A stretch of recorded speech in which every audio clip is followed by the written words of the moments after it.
It was honestly like it was the first time I heard sound. If I could, and if it wasn't inappropriate, let's say, I would have climbed up to the nearest roof with the Quran in hand and would call out to the people that I have found the answers to life's issues. Bismillah, walhamdulillah, wassalatu wassalam ala rasulillah, assalamu alaikum wa rahmatullahi wa barakatuh everyone. Inshallah, you're all doing well. In case you don't know me and it's the first time you're stumbling across my channel, my name is Aisha Murray and I'm a Revert Muslim from Scotland. I've been changing things a little on my channel. Yeah, man, we don't care about you. And as a result, I've took some of my content down. Some people have reached out to me asking about my story, and upon reflection and advice, I thought I'd share how finding the truth changed my life in a way that I never could. We can talk or we can just get on with it. So I'm going to start by stating the obvious here, but I wasn't always a Muslim. Like many people, I grew up with a different set of beliefs and ideas about life. I thought life was just to live, that life wasn't always fair, that people were often complicated, and I was really firm through my love of history on the idea that governments used religion to control people, to control the masses. So it wasn't really something I grew up wanting to look into. If you had asked me about God and my belief, my answer would have probably been that I believe that there is something, a higher entity perhaps. But I couldn't really explain more than that.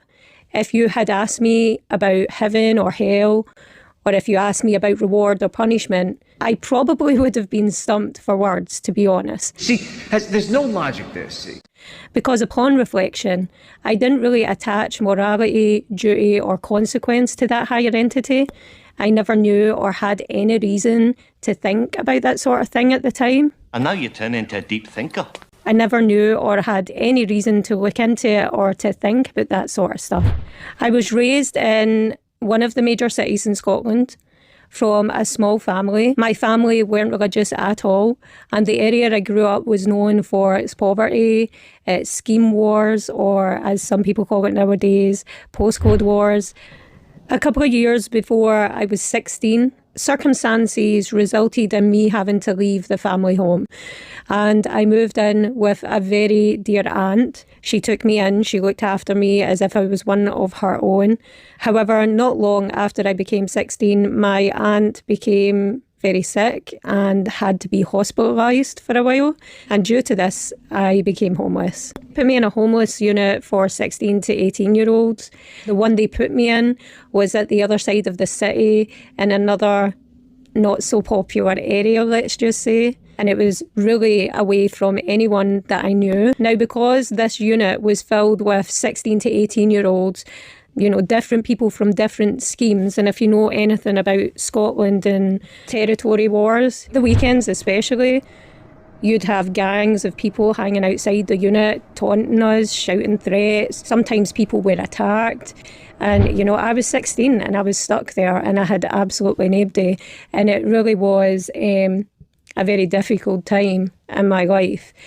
But alhamdulillah, in those days, unlike today, there was no time to sit around and feel sorry for yourself or to see yourself as a victim or to cry about your situation. You had to just deal with it and fix what you could. So I kept my head down. I focused on sorting things out. You know, I was looking for a flat and eventually I got one. But unfortunately, I got one in another area that was even further away from where I was raised than before. It wasn't on purpose, but I just had to get out that unit, you know. I began to attend college for art and I did some work on the weekends to get me by. Eventually, I got to spend more time with the friends that I was somewhat raised with again, because I was somewhat settled, let's say. One day I was with one of those Scottish friends and we had planned to meet up with other friends that we had who were Muslim, but these particular Muslims weren't really practicing. But when we went to their home, we were presented with members of their family who were visiting them from England. They were extremely nice people, friendly, funny, modest and humble, but very articulate. And after spending some time with them, talking and getting on, we asked them to join us for the plans that we had with their family outside, but they refused. We were a wee bit taken back by their refusal because we thought that we were getting on and we definitely wanted to continue to spend time with them. So we asked them why not, and they told us that there were environments that are not really befitting for Muslims to go to, which I'm not going to lie confused us because, you know, our non-practicing Muslim friends never really put any restriction on the places we went or the things we ate or, you know, anything like this. So we were confused and we asked them, you know, what's the difference between you and your cousins? Because they don't really think like that and they don't really hold themselves by these sort of standards. So long story short, we decided to cancel our plans of going outside and continue to spend time hanging out with our friends' family and their home. Because of all of this, though, we continued to ask different questions about the differences between practicing Muslims and not practicing Muslims, and then Islam in general. Because we never knew too much about it and we were very curious. You know, it wasn't too long after 9/11. Them being Muslim never prevented us from having, you know, a friendship, but we definitely did not know the intricacies. We didn't know the details, so we were curious. So me and my Scottish friend began to ask questions. To be honest with you, I didn't ask too many because my Scottish friend was on a roll. She did the majority of the asking and she was pretty brutal at times. She was not shy at all. And she asked the most stereotypical, cliche questions. Like the ideas we had definitely didn't come from any in-person experience. It was all just hearsay. I believed their lies. And honestly, not only were the answers they were giving unlike anything I had ever heard before, but even the manner in which they dealt with those rude questions was dawah in and of itself. They didn't get offended, they didn't get egoistic. In fact, they had this very sort of low-key chuckle for anything that was overly ridiculous, sort of pleading with us to use our common sense, empathetic to us being misinformed. They felt bad that we were misinformed. You know, from their part, it wasn't a competition, it wasn't about them, it was about us. It was about clarifying and conveying. What stood out to me about their answers is that they made so much sense. It was honestly like it was the first time I heard sound. For me, I had been asking myself, you know, the big questions as I was going through my struggle alone. And some of those questions were answered that evening. For example, trying to understand the purpose of life, trying to understand the injustice of people and how they can get away with stuff, you know, the tests of life, etc. And when we were asking and receiving the answers, they were so clear, so big, but so simple. I was so overwhelmed by the simplicity, actually, that it drove me into this sort of competition for us to find the flaw with what they were saying, to find the catch. Like, this was way too good to be true. So surely it can't be. Surely, if something like this existed, the truth existed, I would already know about it. Like, it's such an arrogant thing to think. I definitely left that evening after many hours of back and forth with shock, being very overwhelmed, and ironically in a state of belief yet disbelief. Disbelief at the belief. Makes sense. Thank you. Disbelief that there could actually be a purpose to life, that we're not just winging it, that it isn't just to live, there is consequences to life, that there is justice, there is an approach to do things, there is rules for people to go by that aren't man-made, that are actually made by our Creator. It was a lot to take in one night, let me tell you. During all this, I was still going through some stuff. I did begin to face more problems again. For example, the landlords wanted their flat back. And because of that, I had a very short amount of time to try and find accommodation. And at this time, I had just turned 18, and it's not easy to find accommodation at that age. Ended up in another homeless unit, but this time it was worse. I really was going through a lot. I was really overburdened by life because it was things that were no fault of my own. So my Scottish friend had met up with those family members again, away from me, and they had given her cassette tapes. Did she just say that? Because I'm somewhat ancient. full of Islamic lectures, and they were aimed towards a non-Muslim audience. So one weekend she had invited me to come and stay over at her house so we could continue our investigation of this religion. Some of the topics of the lectures were the purpose of life, and that was like a 2-part episode, and part 1 was 2 hours and part 2 was 2 hours. Other topics were women in Islam, Islam in the media, and things like that. And I remember we had to hide from our dad. It was one of those small TVs that had the cassette part attached to it. So we had to sit really close enough that we could hear it, but not have it turned up enough so that it could be heard outside the room. And we had a notepad and pen. We took it very seriously, and we were ready to sort of break everything down. Don't get me wrong, we did go into it with an open heart and open mind, but I think we were expecting to find flaws, because just being told that there could be something more to life was just so unrealistic that we just couldn't comprehend it yet, you know. So we had watched a few, and like I said, they were very long, but we were so incredibly blown away. An understatement.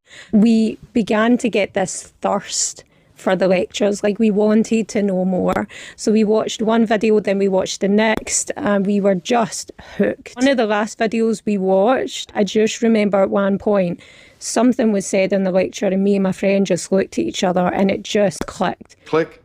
The both of us knew, and we even said to each other, you know, we can't go back. Like, we know too much. We can't go back to our old lives. This is the truth. Like, this is too much, you know. I was so amazed. It really was like finding out of this world treasure. It was just, yeah, I'm never going to do it justice with my words. I'm never going to be able to do it justice. But when I talk about it, when I think about it, I absolutely feel it as if I was there on that day. Now, even though we said, you know, we can't go back, this is the truth, like we have to move forward in this, I still had situations going on that really did take my attention. So like I said before, I ended up in another homeless unit due to the landlords taking the house back. And it really was the most depressing place I've ever lived in. It was scary for many reasons. It was isolating. It was just something I wouldn't wish for any young woman, for any person really. And because of that, I was really struggling with life. I was in that place one night, and I remember just being totally numb. And I was a bit angry, and I was a bit frustrated. And I remember just saying to myself, you know, get a grip.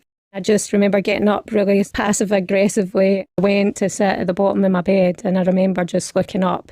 And I looked up and asked Allah, you know, Allah, if you're real, if you truly exist, then make me a Muslim, and I'll do my best to be the best Muslim. The rest is history. That night is one of the few last days that I remember.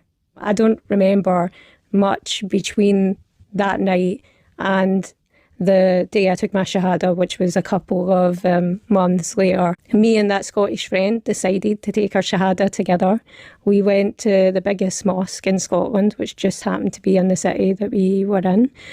And it was this little official room with just us and the Imam. We did the Shahada, and I just remember leaving that place feeling light, happy, content that I did it, recognising that I had a solid direction now, that I wasn't just winging it at life through man-made theories, which always had this way of letting you down. No, you know, I had the Quran, I had the words of my Creator. Truth does exist. You better believe it. And that God didn't abandon me. He was there that whole time. Everything that could have possibly happened to me never happened because I was protected by Allah. Like, things like this, you really can't do justice with words, you know. In the early days, it was difficult because learning to pray, learning to recite, in comparison to everybody who was learning with me, everybody was grasping it so easy, and I was finding it really difficult, and I was so embarrassed that I was so rubbish at it because I really wanted to, you know, be that best Muslim that I could be. And at that time, it was really difficult to get help and support because we didn't know many practicing Muslims, and, you know, there was no YouTube and things that we had access to. So we were just sort of at the liberty of the very few resources resources that we had. But alhamdulillah, everything worked out. I'm still friends with the girl who took her shahada on the same day, and we are touching 20 years now, subhanAllah. Alhamdulillah, my mum also took her shahada around 7 years after I took mine, which means she's been Muslim for over 10 years now. And when I think back to all this, when I look at all this, when I look at my children, how can you ever repay, what Allah has given you, subhanAllah? Being Muslim doesn't mean that you're guaranteed an easy life. We're tested in our poverty, and we're tested in our riches, we're tested in our good times, and we're tested in our hard times. But definitely though, as Muslims, we have access to the very thing that will keep us good, that will keep us mentally, physically and spiritually healthy. We have everything we need to be able to pass the test of life, to be able to thank Allah and worship Allah appropriately through it all. So to end this story, I will say this: I am nothing without Islam. It means everything to me because it is everything. Being Muslim is everything. Everything else we gain in this life is extra. Alhamdulillah. If I've said anything wrong in this video, it's from me, my limitations and need for knowledge, and any good is from Allah Subhanahu Wa Ta'ala. Subhanaka Allahumma wa bihamdik, ashhadu an la ilaha illa ant, astaghfiruk wa atubu ilayk. Assalamu alaikum wa rahmatullahi wa barakatuh.